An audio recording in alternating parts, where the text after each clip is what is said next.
观众朋友大家好，欢迎收看9月7日公司台记台下晡新闻，我是陈淑君，咱先来看今仔有啥物新闻重点。金华城案大问题无报请回北检控告，关于应该今仔的裁定。大问题竞选总部的财务长李文忠，暂时以200万交保。受到美国经济降温的压力，美国股市大落，嘛影响到该股今仔一开盘就落上千点，盘中是就破21000点。民众针对该撞车的噪音定情的案件真多，环境部表示讲，按说要甲噪音的罚款对3600块提悬到18000块。咱来看台北地检署侦办金华城案，前台北市长郭文地互法院裁定无报请回，昨暗头北检提起控告，关于应该今仔就会做出裁定哦。今仔上新的消息是，《镜周刊》的报道指出讲，前督法局长林周明捌提醒郭文地，若是照应小米即阵放任量责任，市政府是会有道理的法律责任。郭文地早起是表示讲哦，接过来安排记者会说明。郭文体政治献金的案件关键人物李文忠，昨检方以被告身份约谈到案，暗示有令李文忠200万交保，限制出境、出海加电子监控。除了郭文体政治献金案件，京华社用这案也伫继续调查。8审查过京华社案的前台北市都委会委员张光忠发文讲，伊当初伫咧会议上不提出反对意见，检方昨团伊出庭作证，信后请回。根据《镜周刊》报道，郭文体以第一任台北市长时阵，迄当阵的督法局长林周明捌提醒郭文体，若是按照应晓比执行时阵放罪用责，市府恐惊才负道理的法律责任。相关内签，市府也拢有记录。处理金华城的容积率的时候，当然我们必须也应该定时和市长报告。那我当时处理的方式是，除了晨会报告，也以文字方式的备忘录上呈市长室。镜周刊伫崔时也报道，郭文体2020年4月8号前副市长皮正生便签，顶头写着，因的结论是啥？原则真简单，公务员莫坐假。郭文体伫咧出门时阵无去做回应，就去上山机场坐飞机去参加保管局老母的告别式。主席，是不是你亲笔交办金华城，现在还爆出说写便签给彭振生？这个便签还是要强调，它是真的吗？如果是真的，那又是北检给特定的媒体吗？就这个便签，如果假设它是真的，其实你也可以看得出来，柯主席并没有叫公务员要违法。在推动市政的前提之下，本来就是不违法，想办法。对台北市议员张小平讲，郭文体替京华城的公关会3、4号。吴医生伫早起讲，因为无相信北检会秉公处理，所以提刑事自诉，要告张小平加重诽谤。我讲了3亿、4亿这些事情，我是引述《自由时报》的说法，阻绝这样子的贪腐的市长跟恶劣的土地财团刀叉吃人肉，这是我们市民的天职，我们一定奋战到底。针对郭文体无报请回部分，昨备案北检已经向高院提控告，高院上紧伫今仔日裁定。到时若是北院发挥精彩，双方会伫羁押庭搁再进行辩论。记者综合报道。除了金华城案，检方嘛继续侦办郭文地政治献金案，暂时以被告的身份约谈郭文地竞选总部的财务长李文忠到案说明。尾仔李文忠是以200万交保，限制出境出海，嘛需要电子监控。郭文体政治献金案的关键人物李文忠，昨检方以被告身份约谈到案，暗示有令李文忠200万交保，限制出境出海加电子监控。除了郭文体政治献金案，京华社用这案也继续伫咧调查。8审查过京华社案的前台北市都委会委员张光忠发文讲，伊当初伫咧会议上就提出反对意见，检方昨团伊出庭作证，信后请回。案件庞大涉及真侪人，检方追查到看守所，就审前台北市副市长皮正生加沈庆京等人调查案情，辩护律师团追查下道地证，向台湾高等法院提控告。其实从我们过去从彭副市长的经历可以知道，说他主要应该是工程相关的专业啦。那我想这个和都市计划应该是有相当的差距，这样子。另外，台北市都委会执行秘书肖秀培被依照贪污道理罪嫌约谈到案。移送北检复审。消息被伫追查信后请回，并且限制出境出海加大久。郭文铁也替小秀培讲话，强调一份公文遮尔侪人签字，不应该责任拢撒互一个人，批评民进党变作新的当局体制。你们大概现在这种动用全部国家力量，在很认真的研究柯文哲。我也不希望有一天台湾有罪的定义重新改变。什么叫有罪呢？民进党说你有罪，你就有罪。民进党变成新的党国体制啊！对郭文铁无报请回部分，张美案北检已经向高检提控告，高检上紧伫今仔日裁定，告示若北检发回警醒，伫咧羁押庭，双方会搁再进行辩论。记者综合报道。总统赖清德最近接受媒体专访，挑战北京对台湾主权的主张。总统指出讲，若中国确实关心维护领土完整嘛应该去甲清朝割让予罗西亚超过150万平方公里的土地收回来。罗西亚外交部是指出讲，两国伫2001年签署的条约已经互相放弃对方任何领土的要求，强调讲罗西亚坚持一中原则。佮讲台湾的领导人无权代表北京发表声明。中方目前是也无回应。上任满100天，赖清德总统伫咧最近第一遍接受媒体专访，讲到中国无放弃对台湾文攻武吓。赖总统点出，中国所讲的要维护领土完整的矛盾的所在，若是中国真正关心，也应该收回伫19世纪割让予俄罗斯的150平方公里的土地。中国要并吞台湾，其实也不是为了领土的完整啊。如果真的是为了领土的完整，他为什么不拿回俄罗斯占有的这个爱文条约所签的那些土地呢？那他侵略台湾的目的是何在？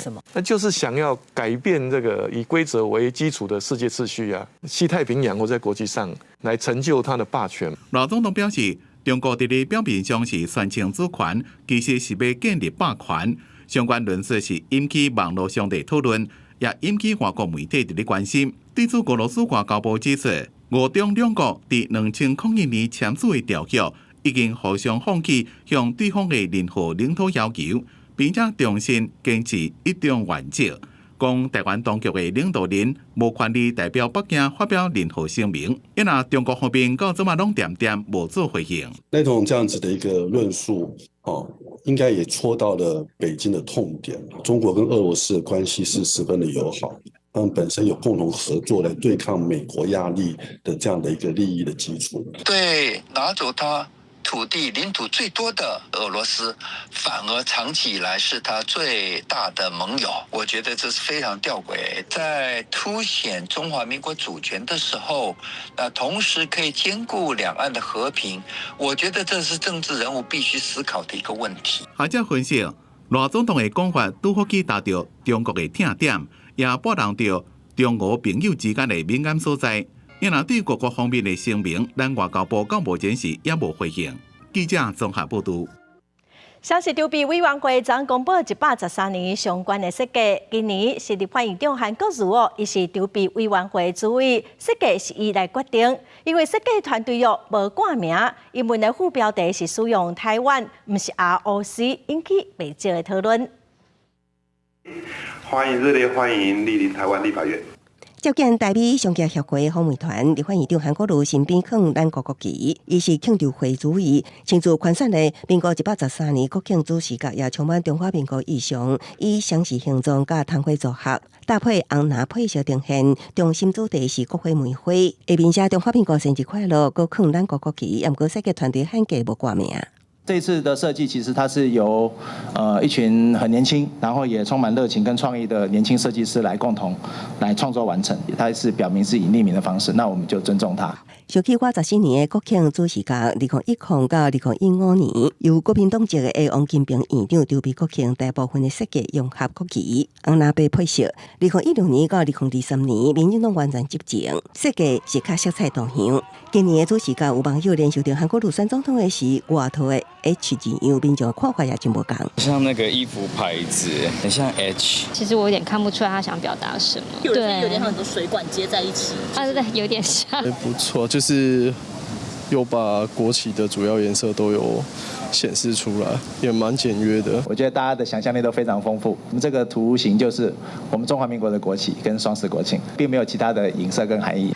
另外，英文副标题使用太管，毋是 ROC 也引起好奇。强调会解释希望本意有含义，毋望台湾有更较好的未来。强调以早7月国庆的文化总会，即摆犹原是重要会盘，并无出席。也毋过，我2年邀请外国乐队伫国庆演出是看袂到啊。我们这一次并没有规划邀请国外的团体，国内就有深具意义也专业的团体。庆祝会即次今年顺利开放500名民众入场观礼。9月7号到10日之间开放持有身份证的国民线顶报名。下日20中到12点，伫官网公布电脑随机抽签的结果。记者综合报道。前几日美国上新公布的经济数字外界是真烦恼，讲美国的经济开始降温了，所以嘛造成美国的股市大落。这 AI 晶片的回答是到9.5%，市场的价值减少2790亿美金哦。台积电的 ADR 嘛落6.5%，这嘛影响到台湾的股市，今仔是一开盘就落上1000点哦，盘中是落破21000点。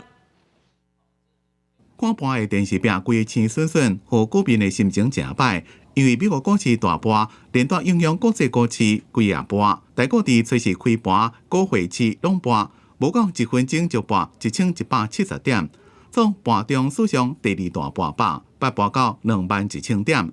期待是消息3.7条，新台币汇率也第一盘，上低时阵到32.182，盘1.2角。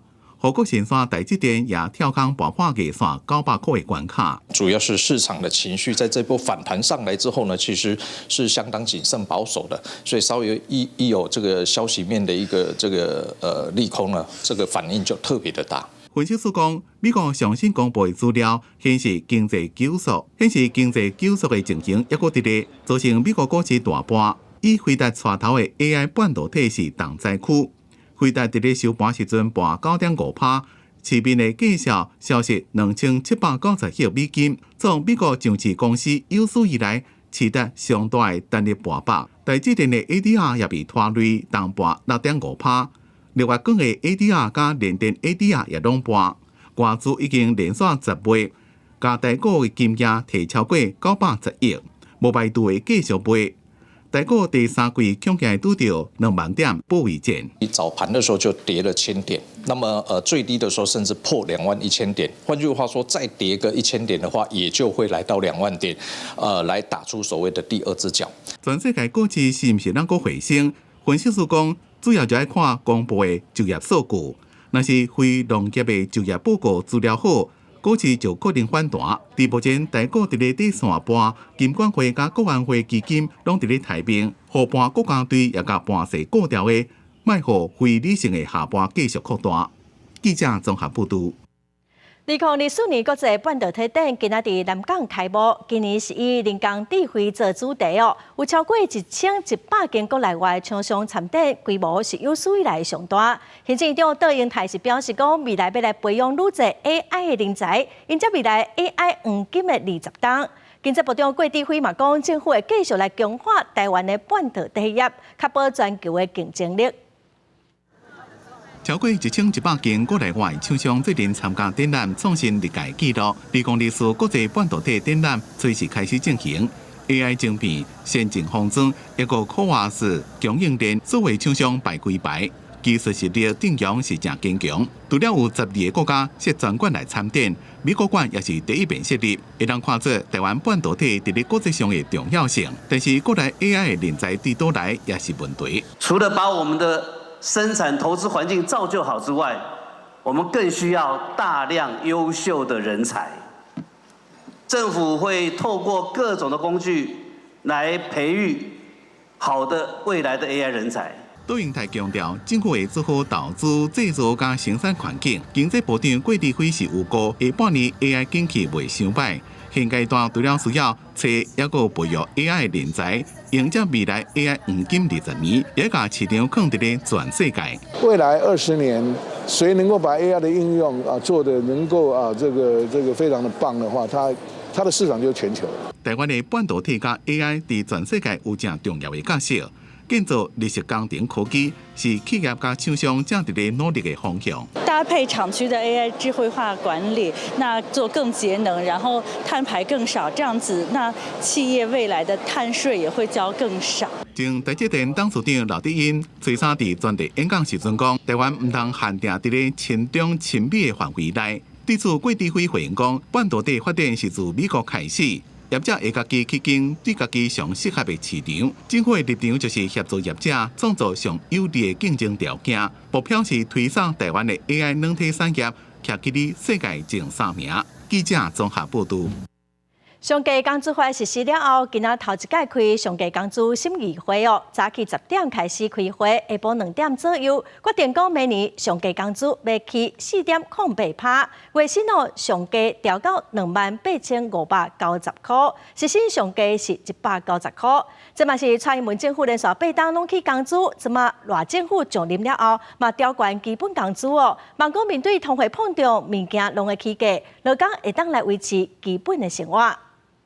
员工调薪没起趴，谁都自肥爽呵呵。大声化口号，工斗团体伫劳动部外口发声，批评劳工调薪水无几趴，啊，不过国营事业的董事煞是调几啊趴，也呼吁这摆上期工资审议会至少爱调5%。我们并不希望看到的是，今天赖清德总统号称他组成的这个 AI 创新的内阁，第一个创新的作为叫做先帮这个国营事业的董事长找位置，或者是帮他们调薪。劳动部外口真闹热，因为上期工资法今年上路了后，部内初时第一摆举行上期工资审议会，也是劳动部长何佩珊上任以来第一摆主持这个审议会。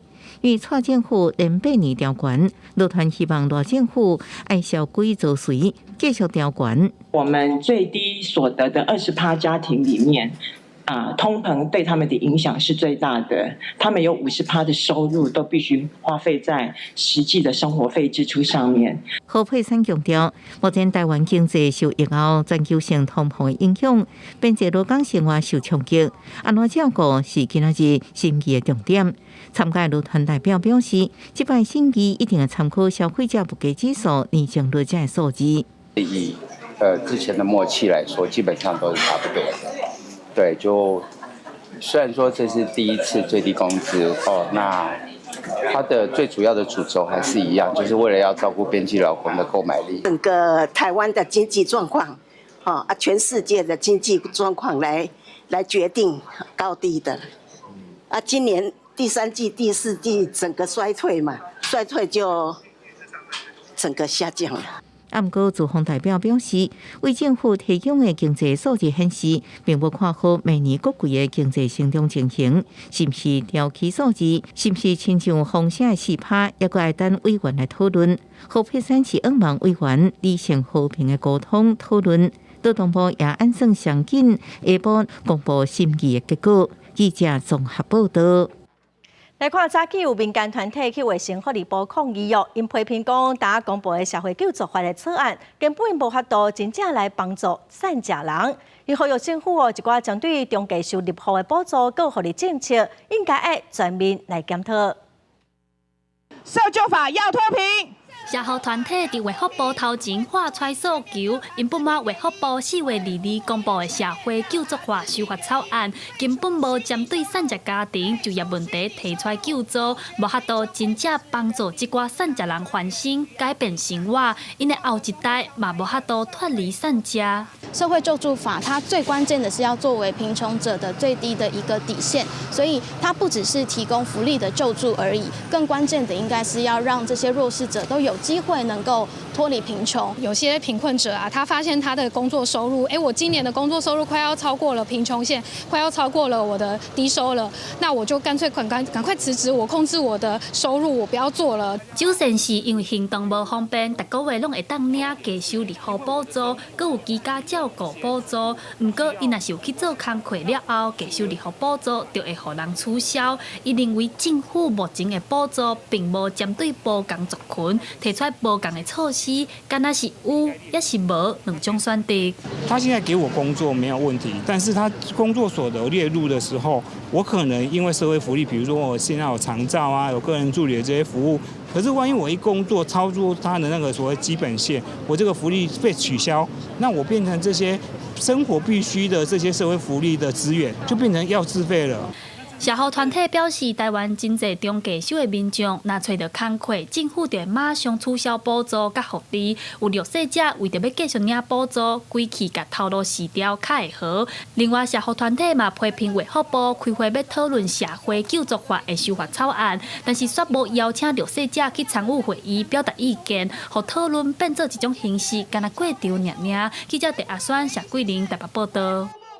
来看今年第11号风台无继续强度，到台湾增强，今仔已经是中度的风台。虽然未直接影响台湾，也毋过受到外围环流的影响。今仔台东、恒春半岛部分所在会落大雨，新竹市、新竹县嘛无排除会出现38度的极端高温。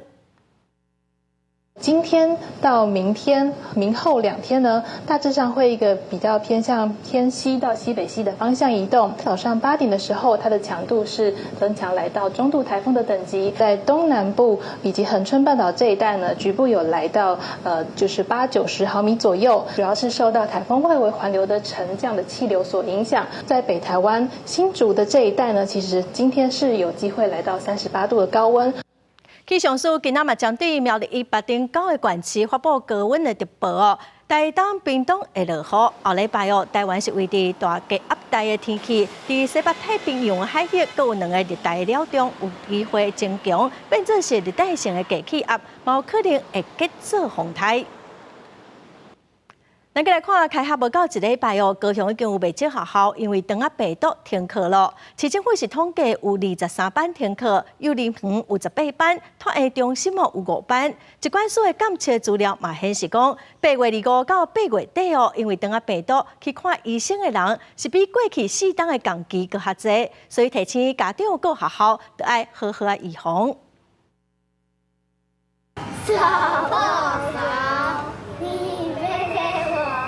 老师带囡仔练洗手歌，教囡仔安怎把手洗好清气。上课时阵嘛，透过引导，提醒囡仔什么时阵爱洗手。小朋友小，其实我们到目前为止，从上学年到现在，其实我们都很落实在戴口罩这件事情，还有勤洗手。那这个真的可以减少肠病毒的发生。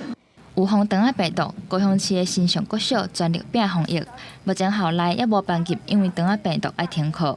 不过市府统计，为8月底到9月初3开学才无到1礼拜，高雄就已经有23个班因为肠仔病毒爱停班停课。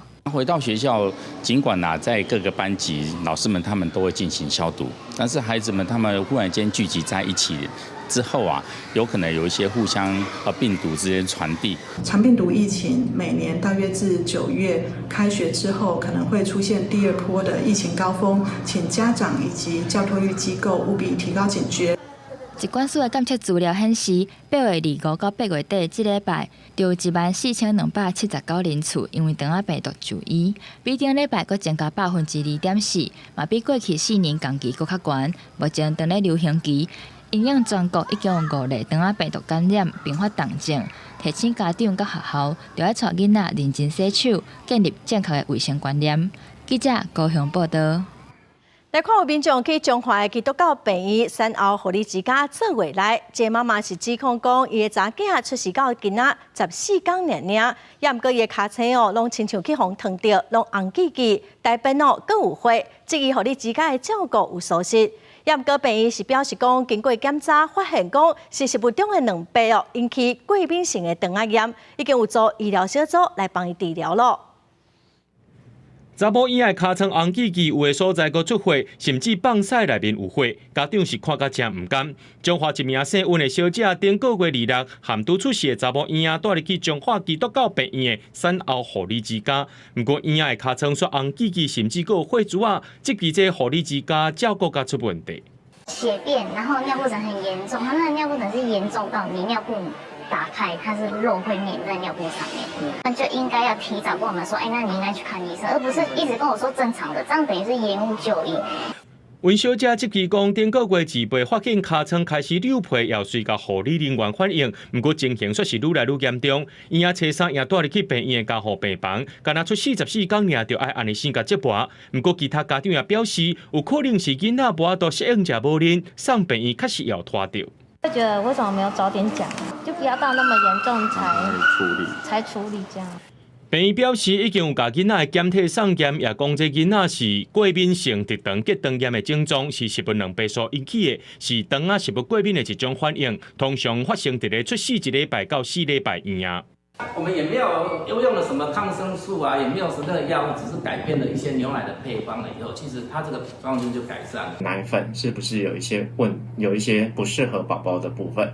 因为有一些宝宝是有一些暂时性的乳糖不耐，或是所谓的牛奶蛋白过敏的状况，都有可能造成小朋友的肠胃道无法吸收或无法去做一个处理的状况，他们就会造成严重的新生儿腹泻。医生表示，会引起肠仔过敏的原因，搁要厘清，也组成医疗团队进行照护。目前彰化县卫生局也介入，看敢是有照顾了无妥当的情形。记者综合报道。国际新闻来看，美国纽约州的州长、政府幕僚长孙文甲因翁婿胡晓，昨是防以涉嫌假造中国政府的代理人，受中国政府几啊百万的美金封掠起来了。另外有研究嘛发现讲，甲中国有关系网络公司假造美国公民，也是讲媒体机构透过社群媒体发布假信息，想要来影响美国的总统大选。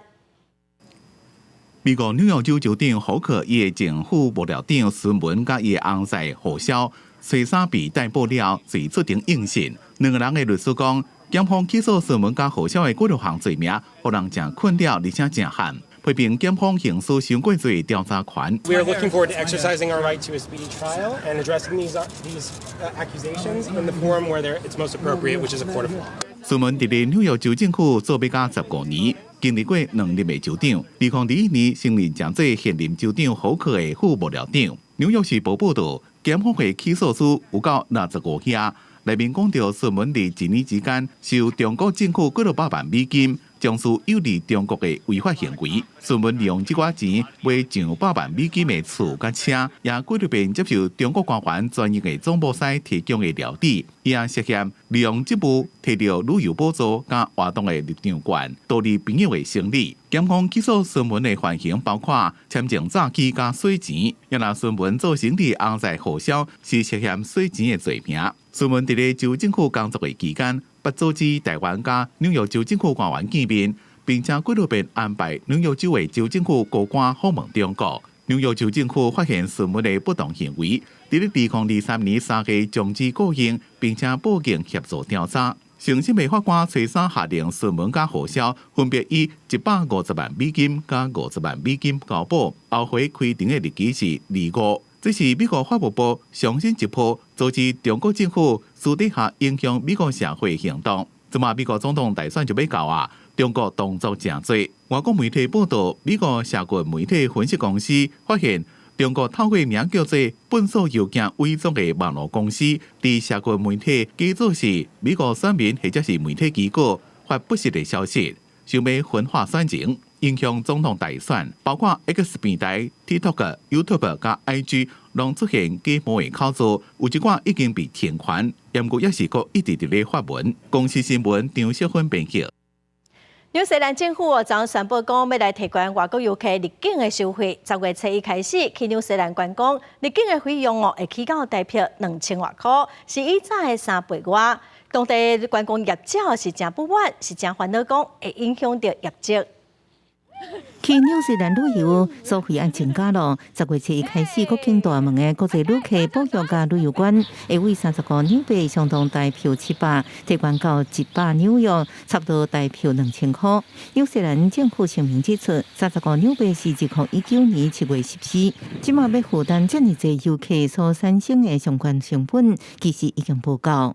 Shift some of the cost from the taxpayer to the visitor, and ultimately what we want to do is grow tourism. I've tasked Tourism NZ to grow the value of international tourism by $5 billion over the next 4 years. 观光业是纽西兰主要产业之一，旅游业者无认同这种做法。过去就办57只甲100纽币这方案来讨论，由于起价50纽币较适当，是要到当地一罐头起超过3倍，这样就惊正做反效果。外国游客唔敢来。 We felt there should be an increase, but this is a very, very significant increase. I think New Zealand's right up there at the moment at being one of the most expensive places. 世界旅游观光协会 WTTC 发表年度报告，大概第订饭店、邮轮甲飞机票顶悬正大方，以控制去年全球每10美金的开销，有1美金用在旅游顶悬创下纪录，也代表消费者重视旅游，佮将伊为一笔预算当中。报告指出，如果今年旅游甲观光产业产会占全球 GDP 的10%，达到11.7兆美金，相当356兆台票，年增率12.7%，这比2019年，也就是顶一摆创新高纪录时阵，增加差不多7.5%。公司新闻恩文玲报道。罗西亚昨攻击乌克兰中部都市一个军事教育机构，造成51人死亡，271人重伤，目前是搁在救人。乌克兰的军方嘛针对这个事件展开调查。 乌克兰中部城市普塔华军事通信学校，互俄军的2粒弹道飞弹射到，建筑物损害，也造成严重的死伤。这是今年俄乌战争内边伤亡上惨重的一遍攻击。社区媒体有现场的影片，看到涂家几具尸体，后边一栋损害正严重的建筑物，也唔知影片是真的也假。 Зателефонував чоловік. Я якраз встала і вийшла в коридор. У мене дорожки піднялись на 20 сантиметрів. 乌克兰外交部讲，弹道飞弹发射了几分钟内就会当射到几落百公里外的目标，也就是讲，空袭警报才响无偌久，飞弹就到位啊！民众拢无时间找所在位。乌克兰总统泽伦斯基伫社群媒体骂俄罗斯是笨手，讲因爱付出代价，也希望西方提供更加侪防空系统，结果准乌克兰用西方提供的长程武器射击俄国的境内。 Роботи зараз ще тривають, розбирають завали, залучені всі служби. Станом на цей час осінь буде надзвичайно важливою для України. Для цього ми маємо посилити деякі напрямки в уряді, особливо зараз, у час підготовки до зимового сезону. 俄罗斯对这件攻击案无做评论。俄乌战争2年半以来，最近俄罗斯对乌克兰用飞弹甲无人机的攻击力量愈来愈大。顶礼拜，乌克兰遭受到上猛烈的轰炸，目标是调向基辅。昨日来伫拜六，乌克兰就向俄罗斯发动超过158台无人机攻击莫斯科附近的一座炼油厂甲一个发电站。公司新闻吴文玲编辑。 过来消息来看，最近社群平台 Street 顶头有网友抛出学会的小单顶头的条码，问讲敢有人要来斗相共拿钱哦？佮真正有人来斗相共咧？也毋过律师是提醒讲，那对方的钱来路有问题，则恐惊会惹麻烦。伫社群媒体 Charles 拍关键字纳会，规排大部分42点，就人伫咧顶头打家己的小单的条码，一人斗相共。 无想讲网络顶的操作，真正有无熟悉的人替伊纳清，而且有愈来愈多人第一要求到达。个人自由吧，就还好。对我自己觉得，就不要有各自的，就自己知道有各自的危险就好了。我觉得应该不太好，因为毕竟这种代缴东西，你还是要自己缴比较好，不然会有金钱上的问题。这样。伫社群顶的这个趋势，评价是好歹拢有，但是有律师提醒讲，一定要注意。 因为伊有捌承揽一个案件，伊的诉讼当事人也捌伫咧 IG 请人斗相共，要受薪500块，但是所互人过水钱。原来是替伊来卖这条钱来源无单纯，看写出有可能是垃圾钱。 顶多就要开9万块，找律师来辩护。提供账户里面收到钱的情况下，可能是被害人的被受诈骗的金额，因此诈骗集团这个被害人就会去找到这个中间人来对他提告，那这可能就会有一个提供账户的问题，因此可能会涉犯洗钱罪。甲网友拢无熟悉对方哪愿意替你纳钱，律师讲，真有可能是不法集团要制造断点。只要执法期间调查金流时阵发现被害人损失的钱是流入去你的口座内面。 是毋是有罪，抑阁无确定，但是恐惊也是被调查，所以伫咧家己的小单搭起嚟之前，上好也是爱想看觅咧，风险可能会真大，毋能够是无趁到煞假了。记者综合报道。这款新的毒品麻醉药伊托米酯，去年开始伫咱国内正试行，海巡署查到7.4公斤的走私毒品，有2个嫌犯，已经向移送法办。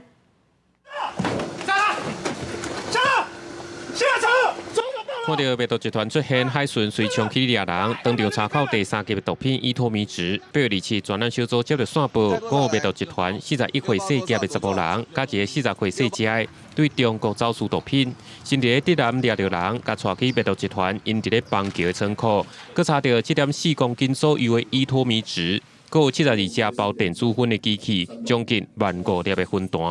查获2名国人持有第3级毒品伊托米酯。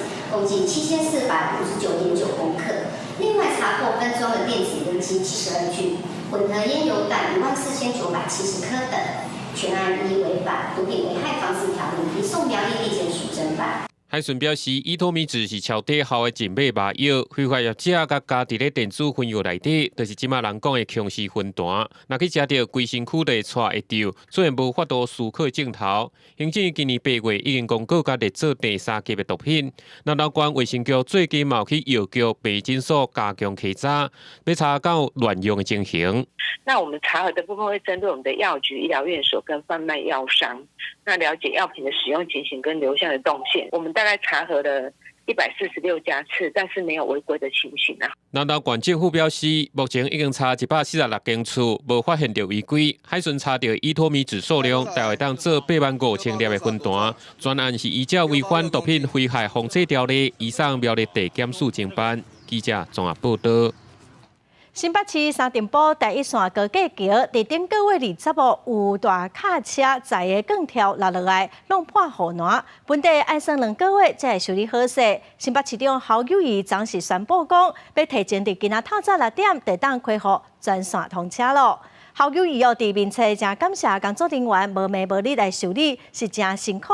这件事故经过警方的调查，是大卡车超载钢条嘛无白护鞍，结果落去，嘛去陷着桥卡的2台轿车，加载是无人着伤。伫今仔早起6点高架桥已经开放通车，桥卡的平面道路各会修路，按算要到9月15才会开放通车。再来看中国中视宣布讲要重新开放台湾的油会当进口，花莲水尾的油产区最近拢会无营收成，阁有增长，大家拢会食加班哦。中国市场重新开放，花莲水尾乡种油的人是真无闲，为接着订单开始，逐工拢咧清洗包装，虽辛苦甚至过来加班，不过大家拢真欢喜。有钱赚，养家糊口，累啊，会啊。也会站到1天的话是腰会痛啊，不会太少啦，基本800起跳。稳定因开放入去中国，对为通路烦恼的农民来讲是一个利多。虽然今年欠水，和产量减少2到3成，可特别中秋节品质是不是受影响呢？那虽然时间点有点晚了一点点，但是这段时间还是可以，还是来得及。我们还是尽力的赶快把一些比较优质的文档。尽力的把它外销出去。全中国市场重新开放，农民都真欢喜。不过对未来可能出现的政治风险，大家拢真谨慎。另外，也咧找找多元的出口。日本的通路、加拿大的通路、香港、新加坡等等。那我们最近这几年也积极的在发展加工的部分，所以我们也不担心这个有政治的因素来干扰哈。中国为2021年8月初3开始暂停台湾地区柑仔类水果输入大陆，2日了后先开放花莲文旦油，不过也要先注册登记的厂商。目前第一批只有16个，过去19个包装厂通过注册，应销去大陆。记者综合报道。有300多栋历史的台南孔子庙，最近有虎头蜂收，初3已经把蜂拢赶走了。烦恼讲会破坏去古迹，所以蜂收要放互伊打去，互伊家己落落来。也毋过因为孔子庙附近最近是有真侪台南400栋的活动，有虎头蜂收拢无警告，嘛无管制，这嘛引起民众的质疑。台南孔子庙关门了后，廖芳的人入去到园区内底，甲营架一站一站搭起哩，准备要处理篮球遐尼大的虎头蜂收。不过，要把这个芳香挽落来，有影是真困难。主要是因为空指标是国家第1级的古迹，建筑袂当爬起哩，厝遐嘛袂当搭。要直接把芳香挽落来，又搁惊伤到古迹，所以决定要用喷药的方式，让芳香自然风化落落来。这个药物是一个系统性的药物，它粘在蜂巢上以及蜂巢上的出入口，工蜂离巢的时候就会沾染到药物，然后等到它回巢，它会在蜂巢内交叉感染，在蜂巢内就死亡。相关人员评估了后，判断是黄叶虎头蜂的芳树，警戒的范围伫个芳树周围5公尺以内。虽然讲触电到涂骹也搁有一段，也毋过最近因为台南400。空指标甲周围拢举办真侪系列的活动，煞无做任何管制措施，也无甲人通知有虎头蜂树，民众也感觉想拢无。当然会有一些，会有一些疑问啦，对。为什么没发现这样子？但是可能就是因为毕竟古迹的维护也不方便，他们可能也没办法那么及时去做处理吧。应该要有。当然啦，如果知道他们应该还是要，因为毕竟这里还是，毕竟不要让事情。要预防胜于治疗的那种感觉的心态啦。现在虎头蜂已经是繁殖期，而且更凶，数量会更多。不要去用手挥拍它，这样子造成你要攻击它，它会把费洛蒙喷在你身上，你就没有办法跑掉。提醒民众若真看到蜂，千万唔通叮当，嘛唔通甲压甲拍。若真去互蜂叮到，就爱紧捂冰，紧送病院。上重要的是爱离蜂巢较远咧，保障家己的安全。记者综合报道。一寡改过的车噪音是真大，环境部2021年开始推动科技执法，全国已经有超过14000件防处罚。也毋过因为噪音定情的案件嘛是个真多。环境部是表示讲，按什么来提悬噪音的罚款，要对3600块提悬到18000块。路口清楚表示有声音翕相科技执法，要来处理插人的噪音车。目前全台湾设置211套，为2021年开始已经罚14000多件，累计罚金达到3482万。不过科技执法也无法度适可适满列区，民众真正噪音的案件一直在发生，所以环境部评估要来甲即马罚款的上限3600块提悬到18000块。当然，我们希望有一些嚇阻的效果，希望透过一些罚锾的提高，或者是在这个情节重大部分跟交通部来合作，可以做吊扣驾照的这个状况。环境部今年要增设45套科技执法的设备，每年是75套，希望扩大来建立。另外改装排气管相关的规范，今年上路，车主会当选用环境部认证的排气管，避免防处地。地方环保局是认为，比起提悬罚金，源头管理会更加对症下药。如果这个来源清楚是谁在改造，那基本上不符合监理单位的规范，这个会比较好管理。针对评估提悬摄影车罚款的上限，环境部强调对象是一年之内各6届违规。政策重大的人嘛咧讨论是毋是要比照道路交通管理处罚条例来吊销伊的驾照。有关争取到几千万的预算，增设科技执法的设备，是希望透过比对，更较精准设置噪音的列区。记者林俊平要做台报道。大肠癌膜是咱国人10大癌症发生的第2名，有9成拢是中高龄的病人。一寡岁数较大的病人手术了后会有并发症的风险。台北医学院就针对高龄的大肠癌的患者，来利用快速康复计划，会当互因的恢复期缩短3成。这个成果嘛，刊伫国际期刊，咱做伙来了解。80岁王阿伯因为血便进行快先检查，确诊得到大肠癌，经过微创手术治疗，佮配合术后快速康复计划，简单叫做 ERAS。中短期天数只有6天，比传统手术要短20天，短期结束减少40%。目前手术了后恢复真好，可能需要定期追踪。只要是术后能做得好，过程应该可以比较安全嘛，所以我就不会什么担心呢。北医护医医疗团队表示，所谓的术后快速康复计划，都是跨科别团队合作，为病人手术进程都开始准备，透过体能训练增强心肺功能等。手术时阵随时调整麻醉剂量，手术了后鼓励病人落床，对长胃震动有帮助，加速术后康复。近几年来，将近500个肠癌患者研究发现，术后康复时间平均减少3成。第一个，我们不放鼻胃管，我们不放引流管，然后我们的导尿管在隔天就拿掉，所以就减少了一些身体上的不舒服，也减少了一些泌尿道感染，那甚至呼吸道感染的一个风险。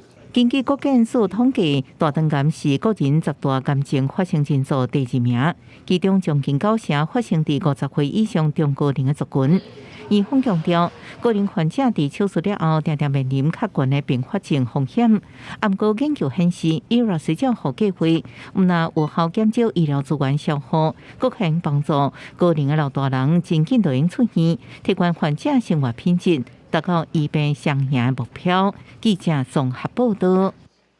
9月初开始全台湾的饮料店拢袂当佮使用塑胶杯啊。环境部嘛提醒民众，纸杯啊内面有一个塑胶膜，这款杯啊就要回收哦。回收了后，业者会甲塑胶膜甲纸来分开，循环佮再利用。未来一档卖当来减少7亿9千万的塑胶杯啊。烧热的天气来一杯冰凉的饮料，足清凉。环境部伫111年开始推动禁止饮料店使用塑胶杯啊，台北市伫111年就开始落实，是全台湾上早实施的县市。如今台湾上尾一个实施的县市金门县嘛，对咧落实全国陆以纸杯啊取代塑胶杯啊的政策。那最早实施的是台北市，它从111年的12月开始就已经规范了。那最后一个是在今年的9月1号开始，金门县也实施了。那我们预计每年可以减少7.9亿个塑胶饮料杯的使用。那违反规定会处1200到6000元的罚款。不过，就有民众表示，纸杯啊有一层防水的塑胶膜，嘛是塑胶，唔知要安怎回收较环保。环境部表示，纸杯啊爱甲纸类分开，唔通当共一位，因就会甲这寡纸杯啊送去特定的处理厂，利用分离技术，甲塑胶膜甲纸类分开，循环再利用。纸杯啊吼，其实甲咱迄个纸便当哦，很共款啦。吼内底吼拢有一层塑胶膜啊，这个塑胶膜啊也有专门的处理厂来处理厂来处理啦。这个纸厂会当甲这塑胶膜甲这迄个纸浆吼分落开。环境部除了鼓励民众会当家己准备环保杯啊，嘛希望连锁饮料店会当甲循环杯业者合作，引进循环杯机器，互能量的嘛会当足环保爱地球。记者伫阿双柯敏哲台北报道。固定国际嘉义的城隍庙今年的夜巡要邀请北港妈祖，佮有嘉义的东门龙王做伙来参加，要来重现1886年3位圣尊做伙救护团旗的故事。嘉义城隍北港妈祖佮东门龙王做伙伫祭坛顶面，在难得的画面，互真侪民众摕手机来翕相。嘉义城隍庙表示，138年前，嘉义县的地县陆建祥因为可汗，捌邀请3位神尊做伙替民众救护。这届就着城隍夜巡的机会，让这个传奇历史搁一摆来变现。希望借着一个历史故事，继续传承给民众，给我们年轻的一个族群，让他们知道三行共济，我们一个城隍、台阳显佑以及北港妈祖的慈云洒润这种匾额，这个故事到底是什么？我刚好朝天宫建庙330周年我所以说特别有意义把这个历史呈现给大家宗教还是要传承的。旧年8月初1是嘉义城隍庙举办城隍夜巡甲夜祭解厄的活动。庙方表示，今年夜祭解厄的可疑，请真侪国外游客甲民众参与，计共参与的人要2000人，比旧年搁较侪。我觉得这是就有意义的代志，我感觉讲这种会当传承。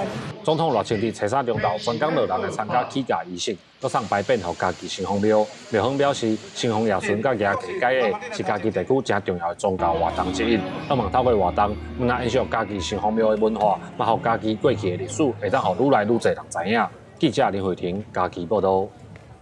台南的大天后宫9月28、29要举行府城迎妈祖的活动哦。今年上特别的是，镇南妈的神轿换一顶新的路，因为本地有8档历史的神轿一寡零件坏去，所以庙方请师傅做一顶一模一样的，咱做伙来看卖。大座康好势代表这顶桥工程圆满完成，这是台南市电大天后宫顶南马今年出门专门咧坐，用一档的时间做好势啊！那倒边这顶是对公司10几年传承到今，因为部分零件尾去，佮加上修复30-40届，这回标委托木雕师刘正文用府城100年工艺加当入石榴来复刻全新的顶南马分桥，拢总是365地回斗插榫组成的。这个桥挺好看啦，感觉讲有一个古式的嗰啲。咱的雕刻品就是用台湾橡木来做，下骹就用咱的台湾的加当入石榴来制作而成。一切就是台湾橡木加当入石榴，伊有呈现一个对比的一个足好的一个效果伫内底。标方人员大概到位点向禀报，祈求迎妈祖活动顺遂。根据了解，古早时代迎妈祖是6档办，到民国80几年变做3-4档一届。前几档要举办，煞拄着疫情来扰乱，这回让6档搁举办。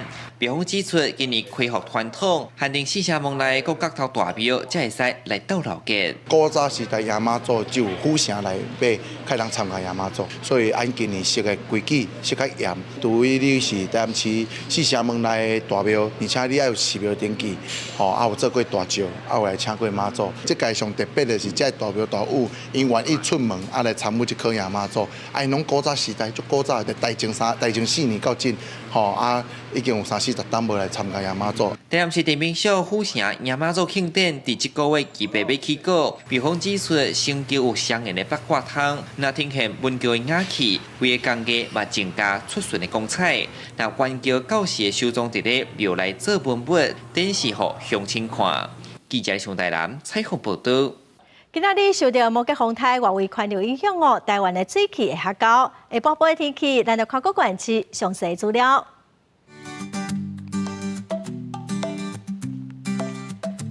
北部地区上低30度，上悬36度；中部地区上低30度，上悬35度；南部地区上低30度，上悬35度；东部地区上低29度，上悬33度。华东地区上低28度，上悬34度。再来看未来3天的天气。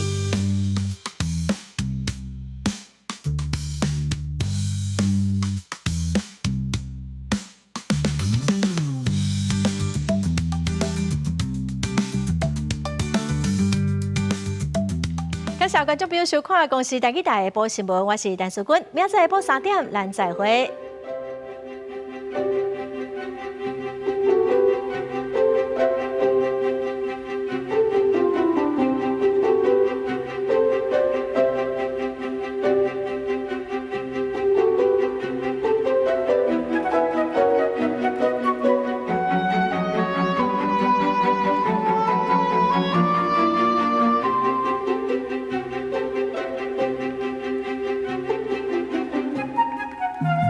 Thank you.